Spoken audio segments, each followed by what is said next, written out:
Lee, I'm sorry. No, that's okay. I know the feedback and the delay complicates things, but I think you've adequately made your point here. I don't think we need to belabor it much longer. Let's move on to the next issue.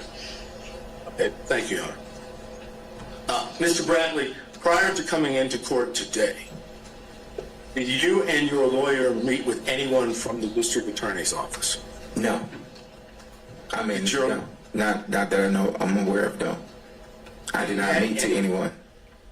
Sorry? I did not meet with anyone outside of my attorneys. Did you have any conversation? I did not. Conversation. I did not. So you have not spoken, if I understand you correctly, prior to coming into court today, you've not spoken with the prosecutors, No. right? I've not spoken to the prosecutors. I've not spoken to defense. Have you spoken to Mr. Wade? No. So, as far as just getting into the courtroom today, there's been no contact or conversation in it with any of the parties we just went over, right? There has not been any contact with defense or the state at all.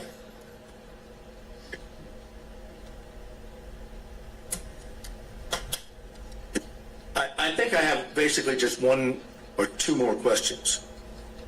Why would you see the need to speculate when you were texting with Miss Marchant? I think we did cover that one, Mr. Sadow. I think that exact question was already put to him. What would be the next one?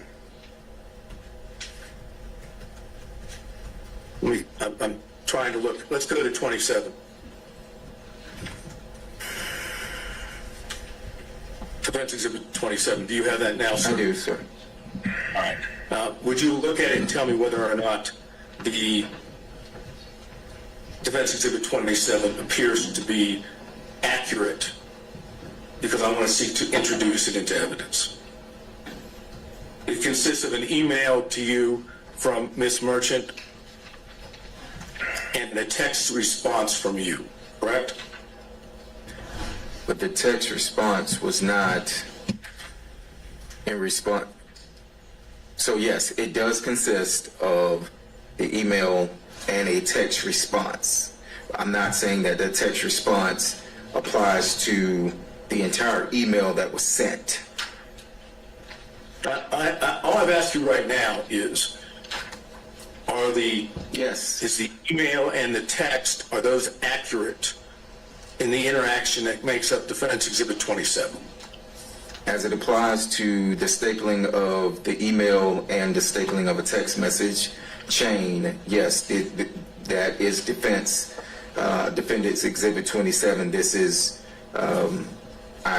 it's accurate. Okay, I would move Defense Exhibit 27 in. I believe it was treated the same way as 26 last time. Same objections, Mr. Abadi? Yes, Judge. All right, overruled. Any other objections from defense counsel? Seeing none, Defense Exhibit 27 is admitted. All right. Anything else? Your Honor, I don't know. Yeah, I don't know whether you'll find this objectionable or not. I'll ask it, obviously. All right. Mr. Bradley, you realize that if you were to testify under oath, that you knew from Mr. Wade that the relationship between him and Miss Willis existed before the contract in November 1st of 2021, that if you testified that you knew that from Mr. Wade, that would show that both Miss Willis and Mr. Wade had lied under oath. You know that, don't you? I'm going to object. I think that's going to call for an opinion on the credibility of another testifying witness, so I don't think that would be an appropriate question. And that's all I have, Your Honor. Thank you, Mr. Sadow. Mr. Stockton. Just briefly, Judge. We'll see. Mr. Bradley, do I understand from your prior testimony that Ms. Merchant sent you a motion to review prior to her filing it? Objection. Call some cumulative answers. Right, I'm going to give him just a little bit. All right, Mr. Stockton, maybe this is going somewhere else. Did Mrs. Merchant send you a motion prior to January 8th of 2024 for you to review? That is correct. And did you in fact review that motion? That is correct. And did you indicate to Ms. Merchant that the contents of that motion seemed okay to you? Well, so you're referring to Exhibit 27, which, as I stated a few minutes ago, one is an email, one is a text chain. So in the text chain, when I never responded to the email, I never responded looks good or anything to the email that was sent to me. However, in the text chain, what you all are trying to merge together is the fact that I was asked about the contract, and that contract was $74,000, and me being added back to that. So when I said, and I think before that in that text, it referred to me being added back, and at that time I said yes, looks good. And you're aware and you recall that when Ms. Merchant presented you with that motion, she asked you not to disclose it to anyone until she filed it. Is that correct? We are covering, I think, the last 5 or 6 questions. We've covered ground. Let's get to that ultimate point. I'm trying to get there, Judge, I promise you. Okay. Repeat the question, I'm sorry. She asked you not to disclose that motion to anybody until she filed it, correct? I think so. I think that was in the text message, yes. And you knew, in fact, it was her intention to file that motion, correct? The actual motion that that was sent, Yes. I knew that she was going to file a motion, yes. I do not think that was the final draft, or it could have been that she was working on it, but yes, I knew that she was going to file some motion, yes. And you knew that she presented that motion to you for your review so that she could make sure it was accurate, correct? Your Honor, I'm going to object. All this is asked and answered in cumulative. All right, noted. I think Mr. Stockton's getting to the next point, so why don't we just ask that one? Is that correct? Did you? I thought you would combine that with the next question, so we're not having to lay bit by bit every single time. Mr. Bradley, you knew that Mrs. Merchant was relying on your review to ensure the accuracy of that motion prior to filing it, correct? Speculation as to what he knew that Miss Merchant knew. No, I overrule that. Mr. Bradley? No, so once again, I was excluded from the footnote of that motion, and my review of it, and I said, hey, you need to add me back to the footnote because I did have a contract and I did receive $74,000.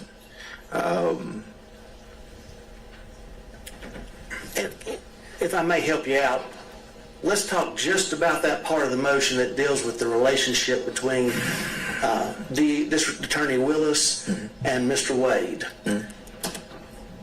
When you reviewed that, you knew that Ms. Merchant... No, I did not know that she was relying on me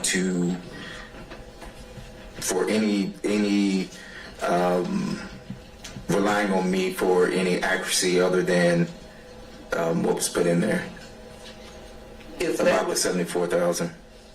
Mr. Bradley, if there was something patently false in that motion, you would have told Ms. Merchant, wouldn't you?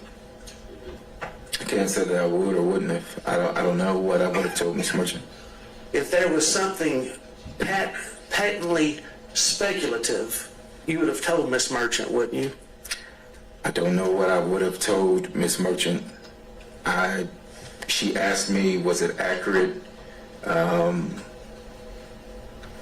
We were discussing the $74,000 that was left out. Again, if I may direct you just to that portion dealing with the relationship between Mrs. Willis and Mr. Wade.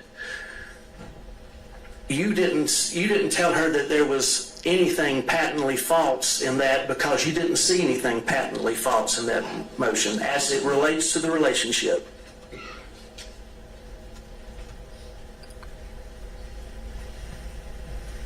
Repeat your question, I'm so sorry. You did not inform Mrs. Merchant that there was anything patently false in that motion that you were presented with as it concerns the relationship because you did not see anything that was patently false, correct? Objection asked and answered cumulative. All right, next question, Mr. Stockton. Sustained. And you didn't see anything that was speculative in there either, did you? Asked and answered cumulative. I know, sustained, Mr. Stockton. I just want to ask you one more question. I'm coming at it from the other way that Mr. Sadow did. Did anybody from the district attorney's office or any witnesses in this case contact you about Ms. Merchant's motion from January the 8th of 2004 until today? Did anyone contact me about her motion? Yes, from the district attorney's office or any witnesses or anybody else involved with the case besides the defense? Other than the only personal call that I had was with Gabe Banks. I never spoke to anyone else, and to my knowledge, he's not a part of this, so. That's all I got, Judge. Thank you, Mr. Stockton. Mr. Durham, if you're still with us. No question, Joe. Thank you, sir. Mr. McDougall.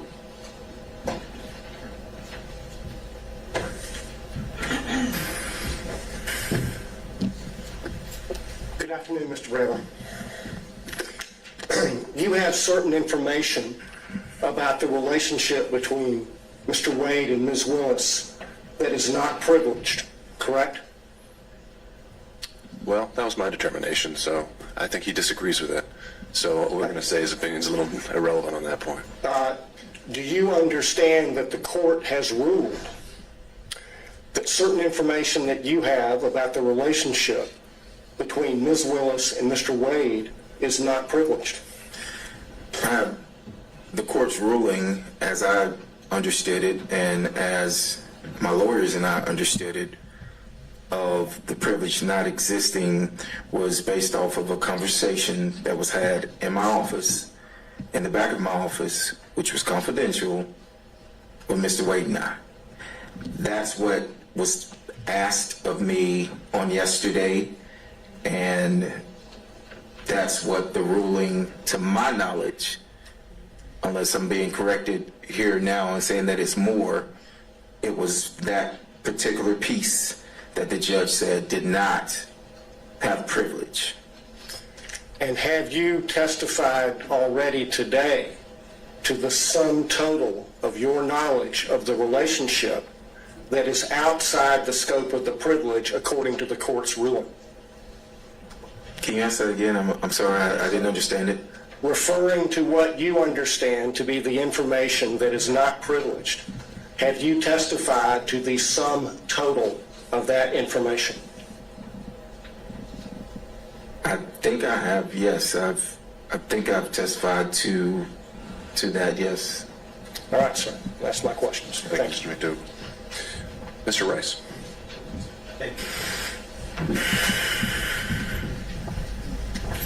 Mr. Bradley, at least as of February 15th, when you first testified, you stated that you still considered yourself a... I think I said that, yes. I think I did, yes. And you've been friends with Mr. Wade for over 10 years, correct? That would have been fairly accurate, yes. And you recall communicating with Ms. Merchant about this case and about Mr. Wade and Ms. Willis's relationship, correct? I'm going to object as to asked and answered and cumulative by all three of the previous. Sure. We don't have to lay that foundation. Why don't we combine it with the next question where you've got a new point to make? Okay. Mr. Bradley, when you communicated with Ms. Merchant, did you tell her any lies about Mr. Wade and Ms. Willis's relationship?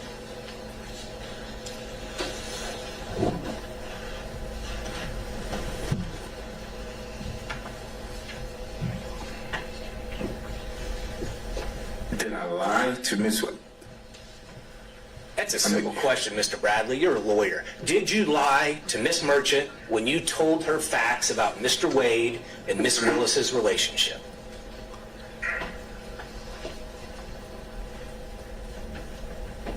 Not that I recall. I don't recall.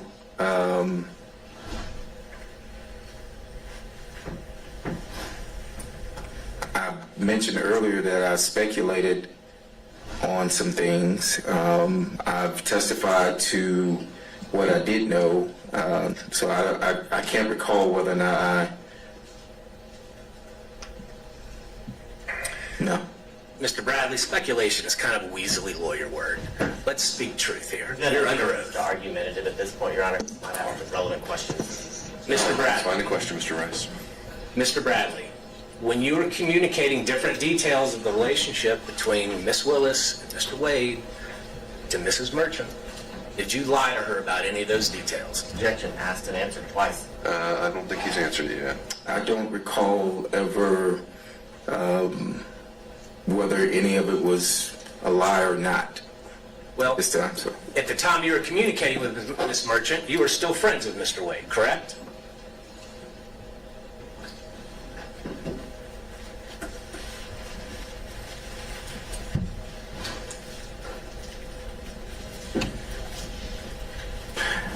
yes, And at the time you were communicating with Miss Merchant, you knew that she was talking to you in her role and capacity as an attorney in this case, correct? correct. And you knew that she was going to use that information to somehow benefit and file a motion and benefit her client, correct? Object to I suspend. did not know that. So I did not. Oh, I'm sorry. So as an attorney yourself, you are testifying here under oath that you had no idea what Miss Merchant was going to do with all the details that you were giving her about Wade and Willis's relationship. So at the time, no, I did not. I knew that Miss Merchant was gathering information. That is correct. Okay. And did you lie to her when you told her that the relationship began before 2020? I don't think we need to drill into specifics. He's covered it at a high level. I don't think we're going to get much out of this.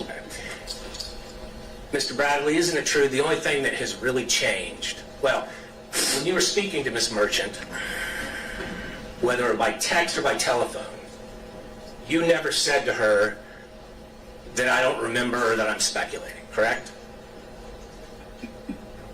I don't recall.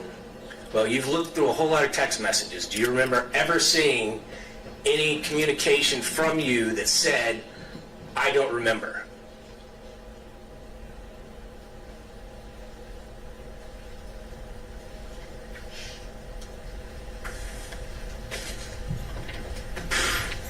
Yeah, through the messages that I don't have all the messages in front of me, but no, I don't recall if I ever said I don't remember. Do you recall seeing any text messages where you replied to her or gave her details where you said, I am speculating about this detail? No, I never used the word speculating. No. And the only thing that's changed between then and now is that phone call from Nathan Wade's friend, Gabe Banks, correct?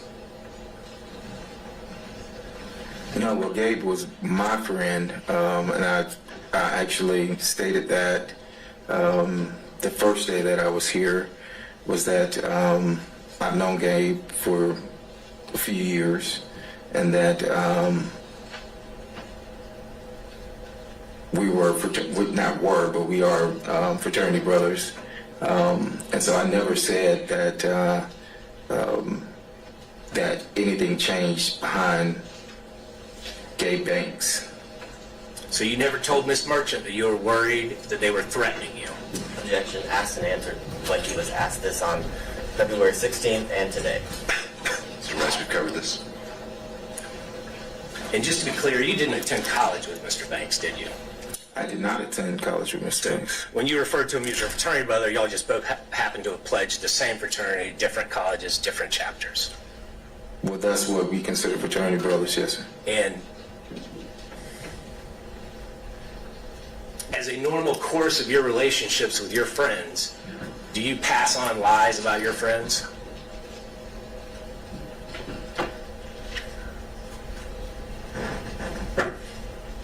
pass on a lie about a friend?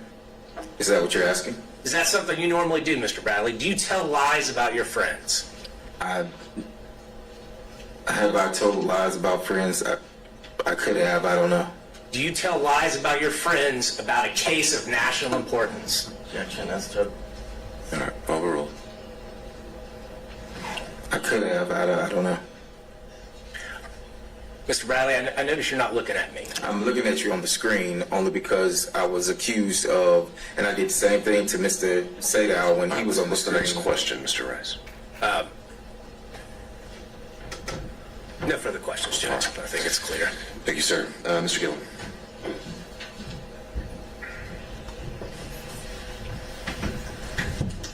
Good afternoon, Mr. Radley. A few questions. A lot of folks have taken up the questions that I wanted to ask, but I've got a few left here. We'll see. We'll see. You said Mr. Radley, you said you didn't know what Ms. Merchant was going to be doing with the motion that she sent you. You remember that testimony a few minutes ago? I think I said I didn't know that. I knew that she was gathering information, yes. Well, let's look at the title of the motion that she sent you. Do you remember reading? That was sent on the 6th. Excuse me, do you remember reading the defendant Michael Roman's motion to dismiss grand jury indictment as fatally defective and motion to disqualify the district attorney, her office, and the special prosecutor from further prosecuting this matter? Do you remember seeing that in the draft that you read and reviewed? Yes. So when you tell this court that you didn't know what she was going to do, she kind of gave you a hint, didn't she, in the title of the motion that she sent for you to read? Didn't she? Yes or no? I read the title of what the motion was. There wasn't anything in the title that threw you off. Pretty straightforward speaking title, isn't it? Correct. So you knew that what she wanted was information from you so that she could then file a motion to dismiss the grand jury indictment, to motion to disqualify the district attorney and her office and the special prosecutor from further prosecuting the matter, right? I'm going to object to speculation. You knew that, didn't you? Overruled. Yes or no? When she sent that motion, yes. Okay. And you knew that the special prosecutor that to whom she was referring in that motion was Mr. Wade, correct? You knew that. Yes. Because you read the motion, you said you reviewed it, correct? Yes. And we're not going to go over all of the, number one, because we don't have time, and number two, the court wouldn't let me. But there are a few things that I do want to ask you about in that response, in that aspect. Now, in that motion that you said you reviewed, on page 6 of that motion, well, on page 5 it starts off with, how do we know this? And there's a question mark. No All objection, right. you're saying. Yeah, Mr. Gillen, I can appreciate what you're doing. I think that's something you can do at argument. He's said as a whole that he got the motion, and he's had his response as to his opinion of how he handled it. I don't see, again, this really being necessary to go through it line by line of what... Well, a little indulgence, Your Honor. I'm not going to go, this isn't going to be a 40-minute death march through the motion. I would like to ask about a few bullet points that capture under this, and then I'll move on. But I would ask the court's indulgence in that respect. Again, I think we've covered it, and I think that you'll be able to argue that this was in that motion and that he had a chance to review it and he never objected to anything in there or raised it. So That's a problem, and always ending up last. it very much is. And next time I'll reshuffle the order. Well, we did earlier with Mr. Wade, and then I hear you. I was kind enough, and then the court said we had to go. I'll need to draw straws next There time. we go. I'll go with that. All right. Anything Thank you, else? Ron. That's all I Okay. have. Okay. We had Mr. Kucherov potentially still on Zoom. Yes, Your Honor, and I have just a few questions. All right. Could we add a spotlight to Mr. Kucherov? I'll let you know when we're able to proceed.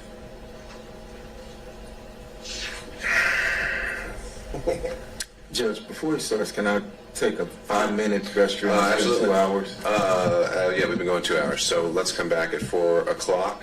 I'll also note for the record that we received a notification from Mr. Cromwell on behalf of Ms. Latham, and he said he was waiving her presence, and I don't know if he later decided to join us by Zoom, but I don't think he was electing to log in. So after Mr. Kucherov, just in terms of timing, Mr. Abadi, do you have any expectation of how long your, if any, questioning would last? I don't imagine my question would be very long. Okay, well, let's get back in at 4 o'clock. Mr. Bradley, you can just step out of the jury room.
you still with us?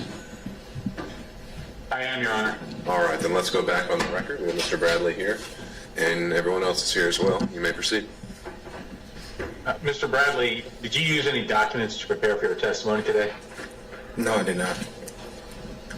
The last time you spoke with Gabe Banks? The day that, I don't have the date, but it was the date of whenever the phone call happened.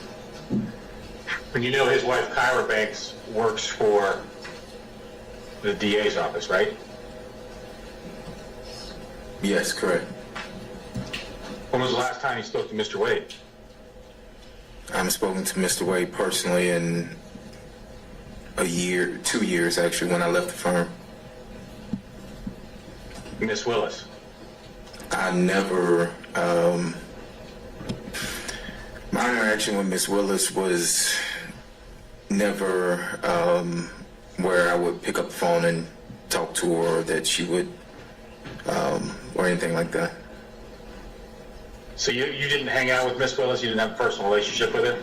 No, I never had a personal relationship. I mentioned before that I went to a dinner that was after she was elected. That was at a steakhouse, but it was some 75 to 100 people there. So you knew of her, you just didn't have a business relationship or a personal relationship with her, or at least a close one? I knew of her from she was in the DA's office and I had criminal cases, but I did not personally know her, no. And not having known her, not really hanging out with her, you've got a contract from her office. I'm going to just object as to cumulative asked and answered throughout the whole All right, thing. Mr. Sherb, I think we covered this ground on the 16th about the contracts. Do you have are you going somewhere else with this? I am, Judge. If you give me a little latitude, I'll tie it right. Okay, you may proceed. You got a contract from the office, not knowing or having a good relationship, or a good working business relationship with Miss Willis. That's correct. That's because Nathan Wade steered that contract to you. I don't know how it came about, but it was presented to me at the office about the contract, correct? Who presented it to you? Mr. Wade? Yes. And he owed you money, you said at one point. Say that again? Owed you money at one point? I don't recall saying that he owes me money. Did he owe you money at one point? Not that I recall saying that Mr. Wade owes me or owed me money. I don't recall ever saying that. I didn't ask whether you ever said that. I said, did he owe you, or did he owe you money in the past? No, he didn't owe me money. And so he steered this contract to you, to your office, and you weren't really talking to him? You hadn't talked to him for 2 years? The contract was in 2021. I didn't leave until 2022. And so you didn't talk with him that whole time? I left in 2022. I haven't really spoke to him since 2022 is what I stated. When I left June of 2022, around June, August dates of 2022. Other than one last question, other than your attorney, who did you speak with today about giving testimony in this case today? I spoke to my attorneys, Charles Graham and B.C. Chopra. And I have nothing further, Your Honor. All right. And again, I'll just double check to make sure. Did Mr. Cromwell ever join us by Zoom? Or do we? Your Honor, I think he's still having technical issues. He did email me saying he has no questions. It appears that all relevant questions were asked. All right, thank you. So just for the record, Mr. Cromwell has been apparently watching the proceeding. He had waived his client's presence and didn't have any other questions as well. So turning it over to Mr. Abai. And I have no questions. All right. Mr. Bradley, you can step down. Thank you, sir. Judge, you want these exhibits? I'll take it.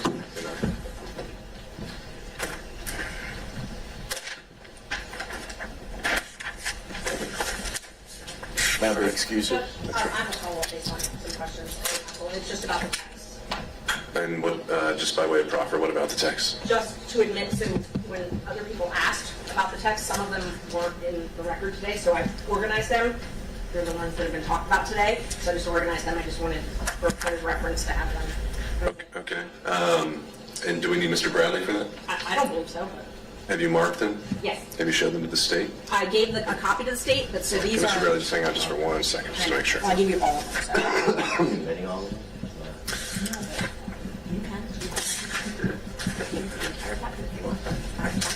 And I'll send you. And while he's looking at that, Mr. Bradley handed me Defense Exhibit 23, 24, 25. Judge, I didn't realize that they were in my folder. Oh, is that from the hearing? From I'm trying to hear. Thanks for returning those. The reason I present it is because... Let me make sure.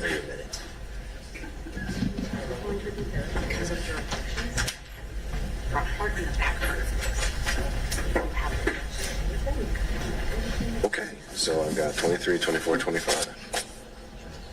Anything else in your binder? Good. Okay, and have we come to any conclusions on, what, I'm sorry, how did you mark it? I marked it, I think we're up to 39, surprisingly the state objects. All right, Defense Exhibit 39 is tendered and admitted without objection. Well, no. Oh, I'm sorry. Oh, okay. Text messages that weren't referenced today with, are confronted with, Okay. as it relates to Mr. Bradley. So these are additional text messages, Ms. Merchant? So what I did was, they objected that they weren't complete because like the first part of the text wasn't there. It was just like, oh, there was something before that was said. So what I did was I spent this whole time trying to line them up so that I had the beginning of the text, the middle, based on their objection. They have all the text. They can admit all of them if they want them complete. And All right. How about, I'll just do this. Just, I understand the desire just to have the complete text chain, just for purposes of completing the record. I think that there's no point in having him sit here and authenticate every single one of them. So I'm willing to admit it as a court's exhibit. And only the exhibits, though, that have been previously tendered or referenced in testimony would be ones that actually are relied on for making any findings. But just so it's on the record, we have the complete text chain, should that ever be an issue for some reason. Any thoughts about that, Mr. Abadi? My only thoughts are this is not the complete text chain. I was able to briefly look at Ms. Merchant's phone when she allowed us to have it for Okay. seconds, minutes, and there are text messages I know that I saw that are not in what is purported to be State Exhibit 39. Okay. All right. Ms. Merchant, what about that? I let them take screenshots of the ones that they thought weren't there, and he sent them to himself on my phone. I have also offered to hook my phone up to whatever it is. My phone's an iPhone. His is an Android. I can't download like you could in a normal text. I told them if they had a system to get all of my texts, they could have every single one of them. We can definitely do that. Your Honor, Yeah, Mr. Rice. the text that she's submitting now and tendering into evidence, they are specific parts of the conversation. The entire text chain isn't a continuous conversation subject to Rule 601. Those particular parts, given the witness's testimony, should be admitted as substantive evidence to prior and consistent statements with this testimony today. It would be up to the government and the state if they then want to introduce the rest of it. Have at it. Yeah. Sure. I think that's a fair point that if he had been confronted with a particular text, that could have been the opportunity to admit it as a prior and consistent statement for impeachment. And some of them were. But apparently some of them were not. I'm taking those out. So I'm taking out the ones that they said he wasn't confronted with, and I'm just going to admit the ones that he was confronted with. And that's fine. It just makes it more confusing, but it's fine. All right. So we have a newly marked, newly compiled 39. Let's see what the state thinks of The that ones one. that I showed you was the- All right, regardless, if that's now what is being discussed, again, I don't see a need for Mr. Bradley to be here any longer, so I'm going to excuse him at this point. Thank you, Mr. Bradley. Judge, may we be... Of course, take care. Yes, that's right.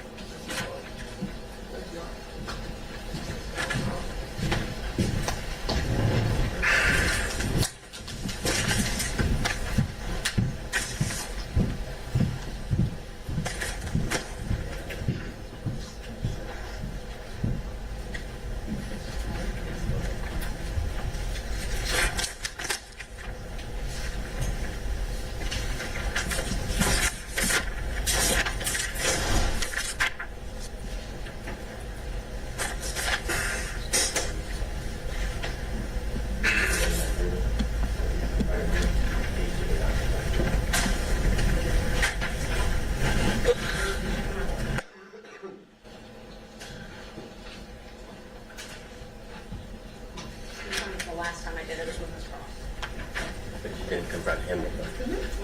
Not to mess with it.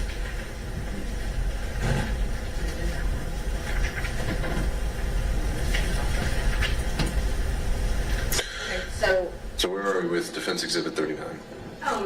it might be helpful if you looked at them so you know what we're talking about, but I confronted him with all of these. Right, I know. So, Exhibit 26, I put in so that it made sense, so you could read it. You know when you're reading a text and it's a conversation? Sure. They're upset that they're not in order now, I guess. I don't really understand, but if you want to look at them, you can. Well, let's start from the beginning. What is the purpose of Defense Exhibit 39? These are the ones that I showed him, and that I showed him today. So there were a lot of follow-up questions on it, and so I realized, okay, well, they should just be in the record, because other people are referring to my texts, and they might as well just be in the record. And he authenticated all of them. All right. So, And Mr. Rice? And not just in the record, Judge, they should be admitted as substantive evidence because they come in as prior consistent statements from this witness.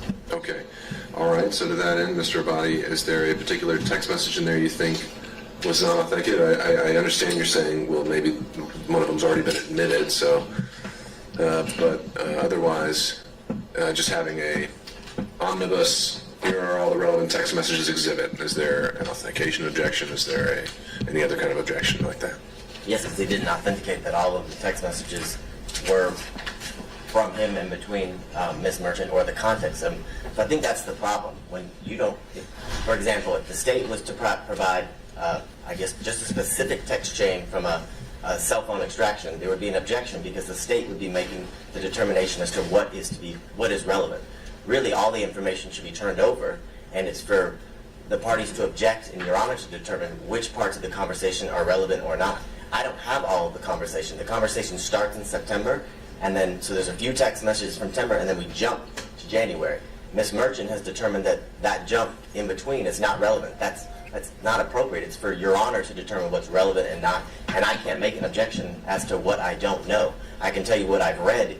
It seems as if there are definitely parts that are missing that would make certain parts of the text message she's attempting to admit that she didn't confront the witness with would be my objection. But only the relevance can only be determined if we have the full chain. So she's determined which ones are relevant. That's your job. Sure. So, didn't she just try to do the full chain as an exhibit just a moment ago? No, we don't have the full chain. The full chain is text messages that begin in September and continue down. That's not contained in that entire package. They're on her phone. Okay. If she'd like us to do it in a fraction of just that chain, All we right. have to do Ms. that with Merchant. the technology. And then Mr. Gillen. yeah, not a problem. And I offered that when we were here before, and I was told they didn't have that technology. But let me just go through them one by one. It might be easier. I was trying to just do it quickly all So you together. just hand them to me. So the first, Just hand them to me. I can read them. so those, and I marked them all separately. While I'm reading Those are them, the Mr. ones- Gillen, what did you have to add? Great point, Your Honor. Apparently, Ms. Merchant has allowed the state to take screenshots of what they now contend would be the larger perspective on, and I disagree with them about the rule of completeness, but it's their job when something is admitted that if they have an objection because the context is not appropriate, they then move. The state should have moved the rule of completeness to the admissibility of the other emails chain that they had. So the real issue here is their failure to comply with the rule of completeness once they had the material from the last hearing that they took screenshots of. Well, isn't that what he's doing now? Because now they're being tendered? I don't think that he is. I mean, it seemed to me that what was happening here is this Merchant has tried several different ways to get it in. She wanted everything in, and they objected to that. Then she wanted the segments in that had been, the witness had been asked about, and that's what she's trying to do. My point is that if they're, at the time of frankly, of moving under the rule of completeness is at the time of the tendering. If they want to tender something to show that it should be included to be complete, that's on them, Sure. not on this Merchant. All right, Mr. Abadi, last point here. So I had a very limited time with Miss Merchant's cell phone. I only had time to literally find one part of the text message to then send to myself before Miss Merchant demanded her phone back. So I did not have the opportunity to screenshot every missing part of the conversation to then do as Mr. Gillum is saying that should be done, but it can't be done if I don't have the information. So you don't have the complete packet, and there are many of the text message screenshots that you have printed out that were not used to confront Mr. Bradley or refresh his recollection. So they're inadmissible evidence. If anyone missed the opportunity, it was the defense counsel Sure. to confront him. All right, I don't think we need to go back and forth any further. Ms. Merchant, you've offered, you said, to print out a complete chain of every text exchange with Mr. Bradley since you began corresponding with him. I'll give you the chance to do that, and you can follow up by email with that exhibit. That would be the complete chain without any deletions or removals, and we'll have that marked as Defense Exhibit 39. Thank you, Judge. I And- have got to respond though. In court There you go. Friday at 1:57, when Mr. Abadi texted himself the screenshots, I literally wrote him, "Do you want any other screenshots? I have nothing to hide. You can download my phone if you want." So I don't. All right, we're done. Okay, so I'll wait back to hear from y'all on Exhibit 39. And is there anything else to take up before we discuss Friday? Just kind of throwing it open to the floor. Seeing none, I believe I asked and put it out there among defense counsel to be considering how they would like to organize their arguments on Friday. Has there been any decisions reached on that? Meeting tomorrow to determine that. Okay. And I can email the court when we're done with that. But we are going to make it as efficient as possible and break it up. Break it up in terms of like subject matter or something like that? If there's time limits, Yeah. focus on the defense at large. Yeah, that's the idea. Okay. You can tell us what that'll be, and then Well, I'll start with, what is it that you're asking for? We'll start there. Just kind of curious. that's an interesting. Well, I don't think we can answer that right now. Number one, the court said, look, if you divide it up, then we can go with that. Or if you can't divide it up, then I'll give each defense counsel a specific period of time. Tomorrow, we'll find out when we meet whether or not we can divide it up in a way that serves the interest of our respective clients. Hopefully we can. We can communicate with the court. Okay, I'll just wait to hear from you. To the point of, I think the state recently filed their own motion to, I think it formally said to reopen the evidence as to another witness. I only got to read it very briefly. Or I don't know if that was just saying, in the alternative, we'd like to reopen the evidence.